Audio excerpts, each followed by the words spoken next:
The plan is to work together, of course, and not just within Leon County, but we're going to work regionally.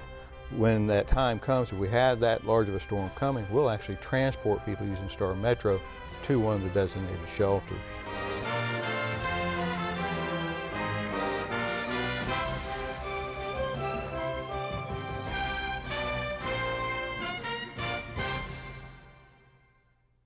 When the big one hits, will you be prepared?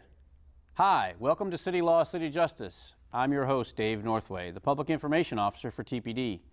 In today's show, we will cover the what-ifs of the big one. And by big one, I mean a natural disaster. Think Hurricane Katrina in 2005, which devastated much of the Southeast, including New Orleans. Well, if you're not prepared, now is the time to start thinking about it. And to help explain how Tallahassee officials are preparing for the big one, please welcome my first guest, Robby Powers and Kevin Peters. Thank you both for being here. Thanks, David, for having us. So can you tell us what your jobs are at in the city or at the county? Well, I'm the Director of Emergency Management for Leon County. I was appointed in July of 2013, but my experience in emergency management dates back to 2001. Excellent. And Mr. Powers, how did you get to be here with us today? I've been in emergency management for over 20 years, and I've worked at the state level, regional level, county level, and now with the city of Tallahassee for the past 7 years. And the two of you, it's needless to say, work in conjunction with each other, I'm guessing. You guys have a lot of contact day to day with each other. Yes, very close working relationship. Okay. So for a layman like me, emergency preparedness, what are we talking about? Why do we need to worry about, a lot of people think of the big one, but are there other things we need to worry about as well? Well, there are many hazards that our community faces. As you said in the opening, hurricane could be one of the greatest disasters we face, but it could be anything from severe weather to, even down to a simple house fire. The citizens of our community need to be prepared for anything that could happen that could disrupt their life. Okay. And what are some of the ways we can be prepared, I guess, would be one of the questions. Have that disaster kit, the basic supplies that you would need to sustain yourself for at least 3 days. That's real important there. Some of the items. Yeah, definitely a supply of food, a supply of water that will last you 3 days at a minimum. More is better if you can afford to do that. Some external supplies you might want to think for your home, if it sustains some damage, would be a tarp to cover any holes that may be punched in the roof by a high wind event, or some plywood to cover up windows that may be affected or doors that may be affected by impacts in a wind event. And also need to be thinking about your pets. It's very important. If you're not, Tallahassee has lots of pets, and you got to be planning for them as well. And what would I do with a pet during an emergency event like this? Let's say a hurricane comes along. You certainly want to treat the pet as any member of the family. You want to make sure you have sufficient supply of food, sufficient supply of water for them. Make sure you have a copy of all their shot records, a leash, collar, and if they're able to be put in a portable cage, make sure you have a portable cage. If the event happens where you do need to leave your home and evacuate, you'll be able to gather all the supplies for your pet together and transport them safely to a safer location. So it sounds like common sense things, but unless you actually sit down and think about it, which is what we're doing here, it can very quickly go south, I'm guessing, if you get that a warning of here it comes. Yeah, a lot of people, they tend to wait to that last moment, and it's hurry up. And we've been out in the past during storms, and you see people gathering things at Lowe's and the grocery stores, and there's just too many people. And so it's too late at that point. Yeah, it's too late. Yeah, preparedness really needs to be a year-round activity. There is no off-season for severe weather or hazards in our community. We have spring and fall severe weather. We have hurricane season during the summer. And we do have although it's a smaller risk, we do have the capability for wildland fire during our warmer, drier months of the year. If somebody's going to take a vacation, think about it like this. You would research where you want to go, make some plans, get all your packing done before you leave. Same thing with disaster preparedness. Take the time to think about it, research the hazards, research your planning capabilities, and put your supplies together before you need them. So simply having the supplies on hand and storing them somewhere. I'm guessing people use canned foods. What kind of food are we talking about for a 3-day supply? Are you talking about a refrigerator packed all the time, or are you talking about food that you can get to that doesn't need to be refrigerated? We're really talking about dry goods, canned goods. Need a non-electric can opener, because you may not be without that. In the past storms, folks have utilized their home and opened up their refrigerators and freezers and cooked a lot. But if you're packing up and going somewhere, think of it like Kevin said, a camping trip, if you will. Take stuff with you that you can carry and things that don't need to be on ice. On ice. Right. Yeah. Exactly. Definitely the way to go. So the city and county obviously have some contingency plans in effect. If something, let's talk about a large event now. Let's say a Hurricane Katrina type event. What are some of the things that the city and county are prepared to do if we need to start instituting those processes? Well, in emergency management, it's a team effort. We're working very closely between both governments, as well as some of our non-government partners, such as the Red Cross and the Salvation Army. The plan is to work together, of course, and not just within Leon County, but we're going to work regionally. We know the folks that live in Franklin, Wakulla, Coastal Taylor, and Coastal Jefferson are going to be the most greatly impacted. We anticipate evacuees coming to Leon County. So part of our plan is, in addition to protecting our local population, protecting our coastal neighbors with shelters, making sure the roadways can stay open with debris management plans, and then, like I said, coordinating with our non-government partners to get relief supplies in after the storm. And all of those things have to take place prior to it actually occurring, so you can make the phone calls and begin to make the contacts just to open up those resources and get that moving. Yeah, the county and the city, they'll stand up their operations. The county runs an emergency operations center. The city runs an area command because we're a footprint within the county. But like Kevin pointed out, we have a lot of people come in, but we also have a lot of people that Star Metro. When that time comes, if we had that large of a storm coming, we'll actually transport people using Star Metro to one of the designated shelters. And we will actually maintain the shelters through the city or through the county. We'll staff them with law enforcement to make sure that the security is there. We will bring them, what will we have available at those shelters? What can somebody expect to find once they show up to the shelter? So I've gotten there, now what do I expect? Well, and first off, I'd say about shelters, that should be your last resort. Okay. Going back to the planning, finding somewhere safe to go, a well-built home with friends or family, it would be a good option, or a hotel or motel would be a good option. Shelters should be your last resort, but if you have no other option, you need to bring as many supplies with you that you think you will need to have as comfortable a stay in the shelter as possible. Any type of bedding supplies you might have, a mat, blankets, pillow, definitely going to want to bring that because unfortunately we can't guarantee a cot for every person that comes to a shelter. Right. And then also your own personal supplies, I'm guessing, and then the basics will be given. There will be facilities there. There'll be food, things like this. Yes, it's a partnership between the Red Cross, our county and city agencies, and the school system. During a hurricane, we will use schools for shelters. They've been retrofitted to have special window protection on them that will prevent any impacts from windborne debris. The Red Cross and Salvation Army will work together to ensure that during the initial phases there will be at least snacks and water provided. As we get into a longer-term disaster event, that's when you would see the capabilities for disaster feeding kitchens to be opened. And that would then facilitate them getting food, obviously. But Exactly. again, you don't want to go there unless you absolutely have to. Correct. Find, if you can get out of the area, stay with a family member, hotel, something like that. That shelters are- certainly would be a lot more comfortable for you Yes. than the shelter. But if you need to go there, then they're obviously there for us. Yeah. As we're wrapping up our segment, is there anything that I missed that you would like to tell anybody, tell our viewers about? Well, and I think we mentioned this before, preparedness is a year-round activity. It's not something we should do just as we get into hurricane season. We need to be ready all year long because you never know when something could happen, whether it's the big thing or something small that happens in your home. Excellent. Well, thank you both for joining us, and we're going to go to break. All right. We'll be right back on City Law, City Justice.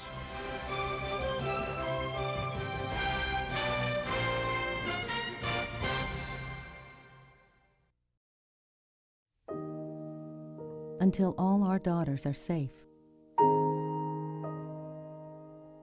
Until all our children have families.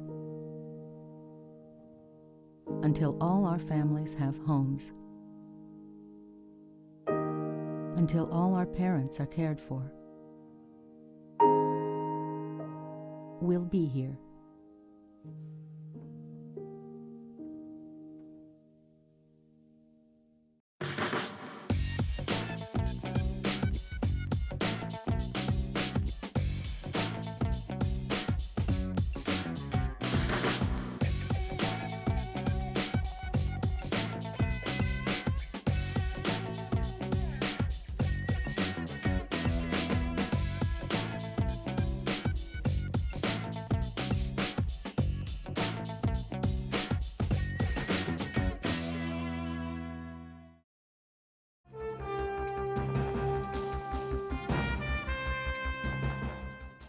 Hi, welcome back to City Law, City Justice. I'm Officer Northway, your host, and today we've been talking about emergency preparedness and being ready for the big one. Joining me now, we still have Robby Powers with the City of Tallahassee, and we have a new guest, Mr. Tony Guillen. Thank you for being here. Thank you, David. So Tony, can you tell us what your role with an emergency situation would be? Who you work for and what would you help us out with? All right. Well, I'm the manager of our transmission distribution division in the electric utility with the City of Tallahassee. And we're responsible for the operation, maintenance, and construction of our electric facilities throughout the city. So basically, you're the guy that gets us power or doesn't get us power, one of the That other. is correct. So yes. when my power goes out, I'm going to blame you. Yep, and that is, yes. Okay, and obviously, Robby, there's a relationship between you and the utility department. What would that be? Why would we have to even discuss this? The importance is, that getting people back with power. We've got hospitals, first response agencies, and individuals with special needs that we're focused on, and we've, with the support of electric, we're able to plan for and recover from quickly from a disaster. And that's a very good point. Most people tend to think about themselves, meaning my house doesn't have power, I have this in the refrigerator, or I can't turn my lights on, I can't do this, I can't do that. But you mentioned something very, very important, which was the first priority needs to be for the hospitals, people who require electricity for their care. It is an inconvenience for us, but for someone who's on life support, that is a life-saving measure as opposed to I can't get to my refrigerator. True. So, Mr. Guillen, can you kind of walk us through what our electric department is doing to prepare for something like this? Well, prior to the storm, we're in constant communications with Robby. We're seeing what's going to be happening, and if it's depending on the size of the event, what preparations we do. But for something really large, we basically start getting our equipment and our personnel ready. Everybody on the electric staff has some sort of storm duty, maybe different than their normal duties, but we let everybody get ready because when we do have a storm, everybody does respond within the electric utility. And then we essentially sit and wait for the event and then and start responding as it comes through. And how many do we have that would respond normally to this? Are we talking about 20 people? Are we talking about 150 people? Are we talking somewhere in between? In the electric utility, we have about 300 employees. On the line construction side, which is our line crews, the folks you see out on the street doing the work, we have 120. Okay. And they would all be responding in some fashion. And they would be the ones coming out and basically doing risking their doing the lives to try and get us restoration work. utilities back That's on correct. again. Yep. Excellent, excellent. And Robby, how far out are you actually the one that gets that information? So how far out are you talking before a storm or a natural disaster was coming? Would we start seeing about it, hearing about it, planning for it? How far are we talking? Are we talking about a week? Are we talking about 6 months? I mean, what's you start watching them as soon as they form. So it could be a week. Example, you were talking about Katrina. As it crossed the peninsula of Florida into the Gulf of Mexico, at one point it actually had its sights on us, about 5 days out. So we were prepping, thinking about it, getting people ready, making them aware so they could start doing some general activities, talking with their mutual aid agreements that they have. So you're anywhere from five days to a week out where we're actually beginning to, you're beginning your processes, you're beginning to meet with local area people, I'm guessing, and starting to have law conference enforcement, calls, meteorologists, and things like that. Yeah, the county actually kicks off a county conference call with us, and we're communicating that. Electric's on that, so is a variety of other departments. So that we're communicating, telling them what we're thinking, what we're planning for, what resources we may need to bring in if this does happen. Okay. And when we open up the Emergency Operations Center, either it be county or city, who's in there? Are you, as utilities, in there? Yes, we have an electric representative. Actually, the electric representative's there for all the city utilities, but we do have somebody there who's in constant communication so they can relay back and forth what work we're doing. And maybe we can explain what that the Emergency Operations Center, the EOC, is actually doing. What is the purpose of that for our viewers? Maybe they don't know. Coordination and communication of critical information to paint the picture to all departments of what has actually happened in our community, so we know where to focus our resources and our personnel to recover as quickly as possible. So paint me a picture. You have a room, I'm guessing, or a place, and in there are representatives from the utilities department. There are representatives from the fire department, the police department.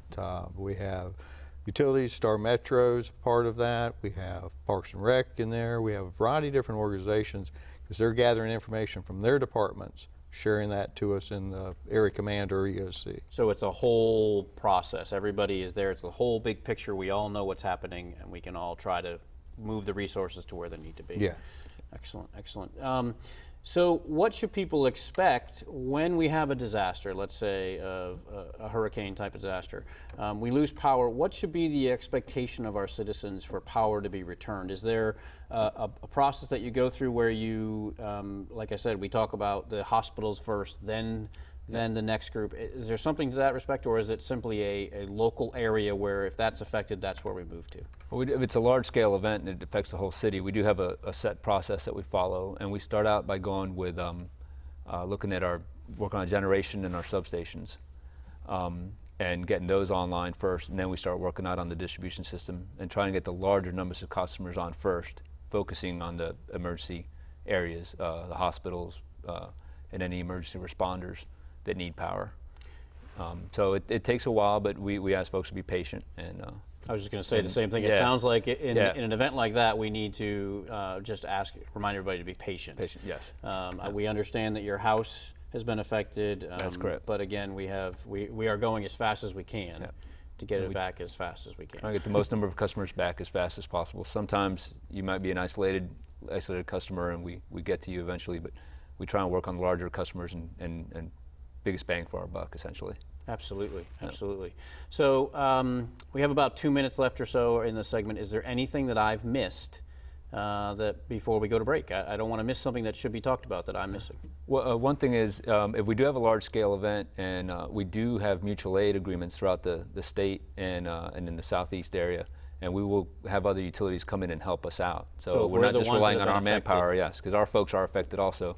And we make contact with those folks prior to the storm, so they're starting to prepare and ready to respond. So they'll move resources. Other electrical trucks will come from, say, Gainesville, Lakeland, Jacksonville, right, different come over areas. and give us a hand. Absolutely. So our citizens can rest assured we're doing everything we can to try and get them back the online as fast as we can. And then we're also in the EOC, Emergency Operations Center, making sure that we're using the resources where they need to go. And one of the key things is, your job is the public information piece.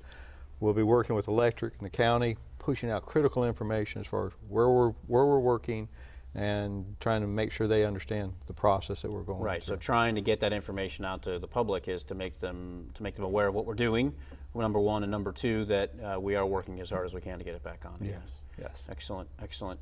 Well, I think that's about the end of our segment. Again, I didn't miss anything, did I? I don't want to miss anything. There's a lot more we could talk about, but we've touched on the highlights, I think. All right. Well, I know that both of you are not going to be able to stay for the last segment, so I appreciate you both coming in. All right. And we'll see you right back here on City Law, City Justice.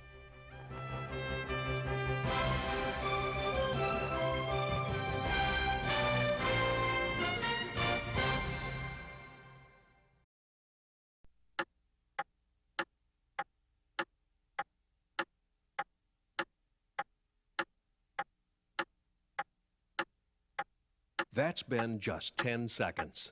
If you commit a crime and pull a gun, this will be your home for 10 years. Fire the gun, 20 years. Shoot someone, 25 years to life. 10-20 life is the law. Get the picture?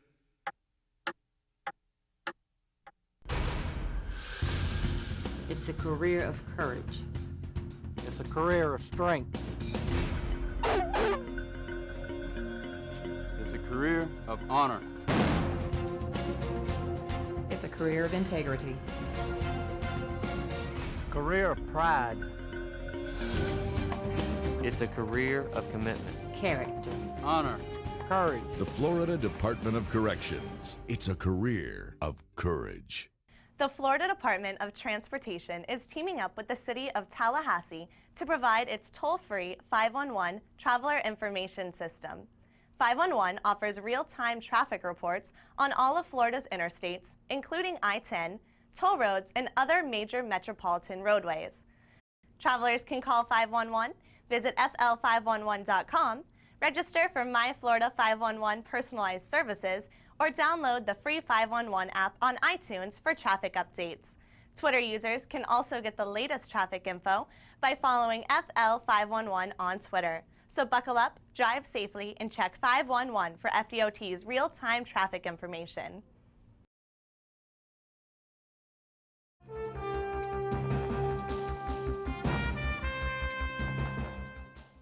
Hi, and welcome back to City Law, City Justice. I'm Dave Northway, your host, and today we've been talking about emergency preparedness as it pertains to hurricanes or any large event that might affect our city. Joining me now, we have Lieutenant Mike Bellamy with the Tallahassee Fire Department. Thanks for being here. Thanks for having me. And Captain Scott Berry with Leon County EMS. We appreciate you being here. Thank you. So we've been talking about the different areas in town, different facilities and utility groups that would come in and help us out, the Emergency Operations Center. What would be your role in a natural disaster, something big that would happen with us?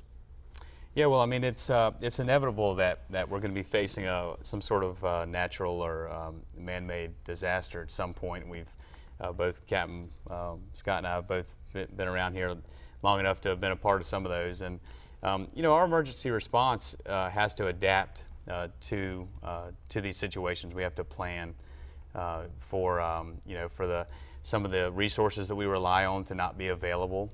So we actually go in and make some plans, and actually in some cases run some of those scenarios through. The short notice events are the ones that scare me the most. Things like tornadoes. With a hurricane coming, you can see it. Right. You got a few days to plan for it. You can start stockpiling equipment, supplies, getting your manpower in order and things like that. It's the short notice, no notice things, like a tornado that just could come down and run through the middle of town. That's really quite an event that you can almost prepare for, but not always. So let's take that scenario of maybe not the tornado, but the hurricanes, like we've talked about. Do we have I know we have some specialized equipment, things like that we could use. What do we have over at TFD that would help us out? Yeah, so we obviously have we love our trees in our community. We have a beautiful you know, landscape of oaks and pines and these things. So during these, we have in the summertime, we'll see these storms come through. They knock out power. The trees across the roads and these types of things. So we have the city has formed like a task force, and we are the fire department sort of heads that up with other city agencies, utilities, and public works and these types of things. And we're out trying to clear those roads. We're trying to identify which roads are the important roads into the hospitals and into the main thoroughfares, and we're out with chainsaws and hand crews kind of clearing those roads out.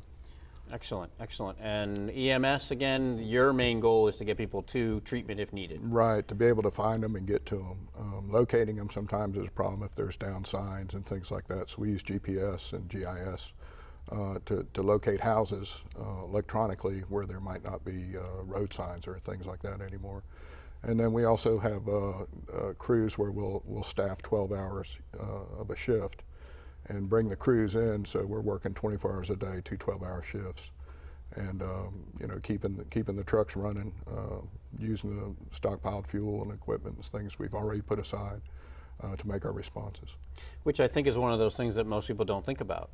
How would we respond to a large event like that if you weren't prepared for it, you didn't have the stockpile of fuel, you didn't have the trucks ready to go, then it hits and we're not going to be able to catch up. So one of the things that I know that we do at TPD is that we have resources readily available for us to go and access if needed. I'm assuming you do the same thing at your departments. Yeah, absolutely. I mean, like Captain's saying, it's, you know, the ones that scare you are the ones that hit you right, a tornado, something that pops you right there. And we obviously try to, we have policies in place to keep the vehicles fueled at a certain level all the time. You know, that you know, ahead of a storm or ahead of a planning for an emergency, we're obviously keeping extra fuel in the stations. We're getting the boats ready. You know, Captain, you guys have some specialized ATV equipment. We do. We have response equipment that we can respond to areas where you can't get a truck in, where we have specialized golf carts, 4-wheel drive, 6-wheel drive, things that ford water, shallow water. We try to stay out of the water because you never know how deep it is. Right. But we have a lot of special equipment in with special training. We help with wide area search and things like that as it comes up, just to locate the victims, things like that. And so you've touched on something that most people probably don't think about, which is driving through water. Why is that a danger, and why do we always see people doing it? Well, they do it because that's where they want to go, but it's a danger because you don't know what's under that water. You know, it's dirty water. You can't see through it. It could have cut the road in half. You never know how fast it's flowing. It doesn't take much water to knock you down if you're walking. Especially, and you know, you see it on the news with cars just getting washed away. That's why you don't want to do it. Yeah, a foot or two of rapidly moving water can actually wash your car away. And you know, we've got you know, a tremendous amount of water moving through the area when we have a really heavy rainfall. And that's, you know, that's definitely something to be important of. You definitely don't want to drive through any water. Absolutely. And that's one of those things that pops up, like you said, immediately. A heavy rainstorm can bring in some, not flash flooding, but some moving water that's moving very quickly. And again, I've got to get from point A to point B. I don't want to stop to not go across that, but in reality, you should probably go around it. You should. There is no reason to take that risk if you don't need to. We use areas that are low-lying that we already know about, and when we have heavy rains, we avoid those areas. We don't want to drive ambulances through them or equipment and things like that. You know, it's important that we maintain our equipment, that we have to, that's what we have to work with, and if we damage those, there's no more. So we really have to safeguard our gear and our crews. We look at limiting operations at certain wind speeds, things like that. When conditions deteriorate to a point, it's not that we can't drive the vehicle, but we have to move a person. Right. You know, and if there's objects blowing around in the wind and things like that, we start backing off our operations and maybe start holding calls in the EOC. And what's important too is what we touched on earlier is EMS, Leon County EMS and Tallahassee Fire, we're all in the same headquarters now at the Public Safety Complex. Well, that's exactly where the coordinator for emergency management, you had Kevin on earlier, and Robby Powers from the city. We're all in the same spot. So when we get in that position in the PSC and they activate and do some planning, we're able to coordinate our resources. We're able to identify what we have, what types of, he may have a piece of equipment that can get us into an area. We may have a piece of equipment that we can get into a specific spot, and it's basically a big collaboration, and it's all resource sharing. And we try not to duplicate what one agency's doing.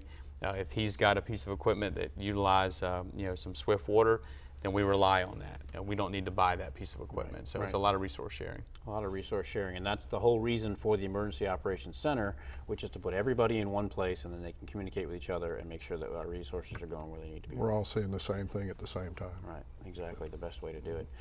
So we're coming to the end here. We're going to have to wrap up pretty quick, but the one thing I want to know is that if I am as a citizen, I'm at the house and something occurs and I can't get out, what do you want me to do as the emergency management or as TFD?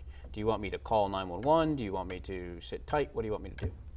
Yeah, that's a good question. Well, it depends on what part of the storm you're in. If you're in the beginning of the storm, you may be able to make a call. If it's after the storm or during the storm, you may not be able to make a call. Right. Just realize there's going to be a period of time where you may be on your own. If we're not able to respond, if there's nobody out there to respond, you may have to sit tight for a little while. You know, as part of the preparation for an event that you can see coming, make sure you've got your medicines, information about your health care, things like that we would need to know, things like that. And as long as we have access to you and the weather conditions are such that we can do it safely, we will. We want to be there for you, but there's going to be a point in time where we may not be able to. Just isn't safe for us to go out. All right, well, that brings us to the end. I thank you both for giving us some of your time and telling us some of your information that you have. Thanks for having us. Thank you very much. And we'll see you next time on City Law, City Justice.